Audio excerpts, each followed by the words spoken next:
Olivier Giroud appears to be on his way to join up with Antonio Conte. What do you make of this? How much would this help Inter if they do in fact get Giroud?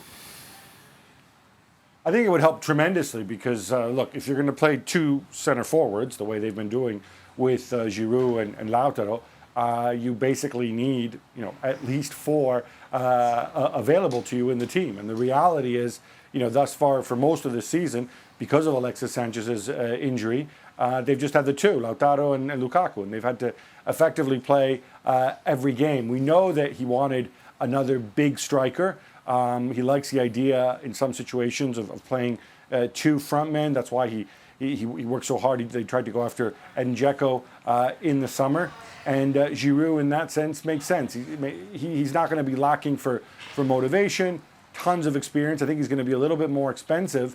But as Ali said, this is more than a statement of intent from Inter. This is them just taking all their chips and pushing them to the center of the table. Because you're right, we're not talking big transfer fees, but we are talking big contracts here. So, theoretical question for you two involving money, which I know you like. If all three... And don't have.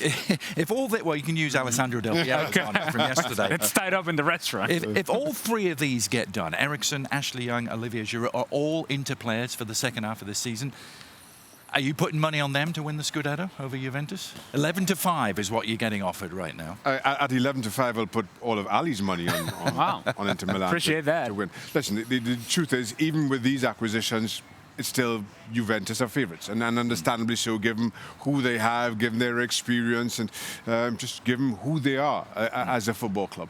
But with Inter, within touching distance, you have to fancy chances, and Inter are doing all the things that they need to do to maybe eclipse Juventus. And this is as close as an opportunity as we have had for somebody overtaking Juventus. And mind you, there have been moments in which Napoli was right there or thereabouts, but it didn't really feel like Napoli was going to overtake Juventus. Right.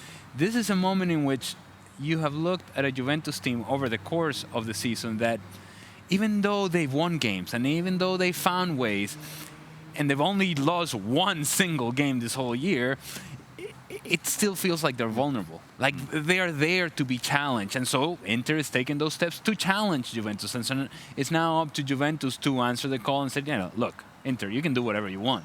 But we're still who we are. We're still 2 points ahead. And we're gonna continue to win and continue to put pressure on you and see if you can keep up. I think it's a step forward by Inter.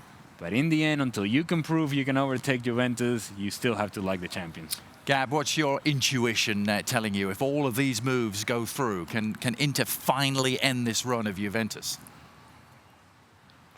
I mean, I think out of those moves, two of those are obviously going to be depth moved.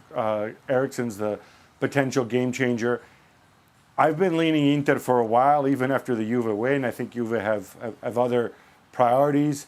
And I think that the Demiral injury is a very serious one for them. So I'm going to stick to that. I'm going to lean Inter here.